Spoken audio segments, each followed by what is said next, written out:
I want to share with you guys the story of the lost Yorkie. So this little guy came into my workplace and was just wandering around the parking lot, and we just thought maybe the owner was just out of eyesight, like maybe behind a couple cars or something. After quite a bit of time, we realized this thing doesn't have a collar and there's no owner. So I went and just picked it up, and it gave me no issues. Here's a photo of the cute little guy right here. So I went, picked it up, had no issues, and put it in my van. Can't really have dogs and stuff in the workplace, so I put it in my van, and this was sort of the beginning of my shift, and I figured someone would come by and claim the dog. After the entire shift, no one came by, so the next people for the next shift, you know, I leave and obviously people come and take over. So at my work, the people the next shift, I just notified that, hey, I found this dog wandering around the parking lot. Anyone comes by at all looking for a lost dog, notify me immediately and I'll come back to work and drop it off. Even in the middle of the night or whatever, I'll just bring it by and drop it off.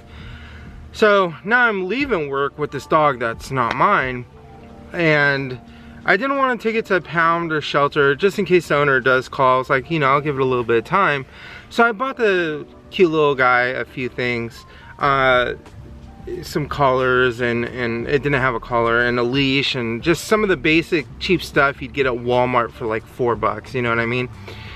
The only expensive thing that was on there is I bought the dog because it was older. You could tell because its eyes were glazed. I had like cataracts. I bought the dog some elderly dog food, and that stuff's expensive. Like a bag like this big was like $40 or something like that. I was like, oh my god. But I want to spoil the thing, and I bought it treats and all that sort of stuff.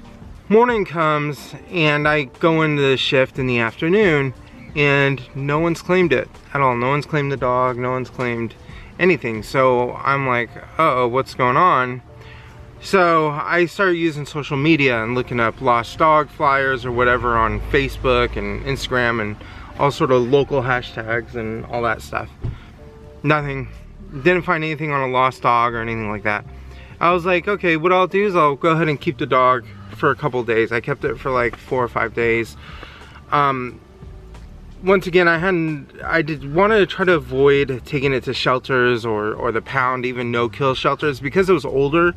And even no-kill shelters, if they feel the dog is suffering or needs too much medicine or could be too expensive to take care of or adopt out, they'll put it down in the claims of the best interest of the dog. But I know, hey, there's an owner, and there's always that handful of people that will spend thousands of dollars a week on their dog to extend its life for the next year or two with medicines and things like that. It was older, so I don't know, you know, what medications or whatever it was on. So I kept the thing for 5 days and got a little bit attached, and the little guy was cute. And I also made a huge decision doing van life about getting a dog, because I work a full-time job. I'm sort of a stationary van life person. So it crossed my mind to get a job. There's a lot of van life influencers that have animals, and they seem to be more spoiled than I am. I mean, those things eat way better than I do. They get specialized refrigerated food and all that stuff. Trust me, many of these van lifers with animals, the dogs live better than most people. So I thought about doing it, and I came to the conclusion getting a dog for van life wasn't for me. Even a small dog. The getting up to let it out to use the restroom was kind of hard on me. I had a lot of trouble going back to sleep. The care wasn't a problem. The other problem was leaving it for 8 hours in a van while I work. Even if I find a shady spot and I leave the windows cracked and I have a visual sight of my van from my like workstation, it just wouldn't be fair for the dog. And to be cramped up inside of a van for 8 hours would just be boring. I wouldn't want that to happen. Dogs aren't like cats where they usually sleep for 16 hours a day, and I could just see it just chewing at my seats and all that stuff. So that, I wasn't interested in that at all. And I felt it wasn't fair for the dog. So I grew up with cats. I still thought about getting a cat. If I did, it wouldn't be a kitten. I'd want an older cat, like 5 years or older, where it's kind of matured enough and they start that cycle where they just sleep all day and stuff like that. And you know, I can play with it and wear it down and then start my work shift, and hopefully it just sleeps through the entire shift, and then when I get back, you know, we could goof around. So not worried about that. Anyways, I had to make the decision after about the 5th day to turn it into a no-kill shelter. That was a really good one. Everyone recommended it, all that stuff. And I did get some follow-up. They said that the person that had originally chipped it just wasn't responding. Like, there wasn't even a voicemail or anything to the phone, even if they tried to text, just no response. So they think the phone number is dead, which could be a possibility. Or they think someone just flat out abandoned it, which means the dog was older, it was probably a little bit sick, and they just couldn't afford to take care of it. It could also have been one of those things maybe where it was a crazy girlfriend or boyfriend that purposely dumped it on the side of the road, so for revenge or one or the other. But that's least plausible. I would rate that as probably close to 0 to 1% chance of that happening. But yeah, it was a crazy week. I had a lot of fun with the little guy. It really just kind of, I don't think it bonded with me a little bit, because obviously I'm in sorts of food, but it didn't give this huge connection type thing you would expect.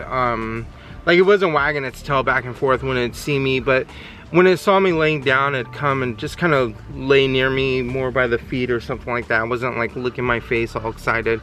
So I think we had an understanding a bit, and you know, it's someone else's dog that probably raised it for quite a few years, so it's more to them, and probably just saw me as like a temporary babysitter or something. But I didn't get any follow-up on health issues or anything like that. They kept that personal. One of the things I did hear was that they did get it adopted out. Someone did adopt it, which was a good thing, and it was a Yorkie. Those things, they're kind of expensive dogs. Obviously it was older and needed care, but there's a handful of people that look for that breed of dog. So it got adopted out. They wouldn't tell me who or where. They wouldn't tell me the medical conditions of the dog and all that stuff. So anyways, that was my story. But I did make a final conclusion that, and it was a good test. It let me understand, because you have, when you're doing van life with a dog and you don't have a dog, but you see everyone else that has it, you kind of get this idea that it's going to be this great thing and keep you company. And a lot of these YouTubers that do the van life with a dog make it seem plausible and easy and all that stuff, and it really wasn't. Just for the 5 days on me, it wasn't. Maybe some people's sleep patterns are different, but the dog would wake up and start barking at the smallest things. The leaf can land on the top of the roof of the car, and it kind of makes that tin sound that, you know, like little sticks and branches, and it would start barking, and I couldn't deal with something like that on a regular basis, you know what I mean? So anyways, that was my story of the Yorkie, the story Yorkie. And it sucks when that happens, and hopefully nobody else does stupid stuff like that. Poor little guy, just to, you know, we don't even know how long it was on the streets for. It had quite a few fleas. They think it's been out there for a couple days. But anyways, thanks for watching, and I'll see you around next week, hopefully with stuff a little bit more entertaining. But that was my Yorkie story. Have a good one. Have a good one.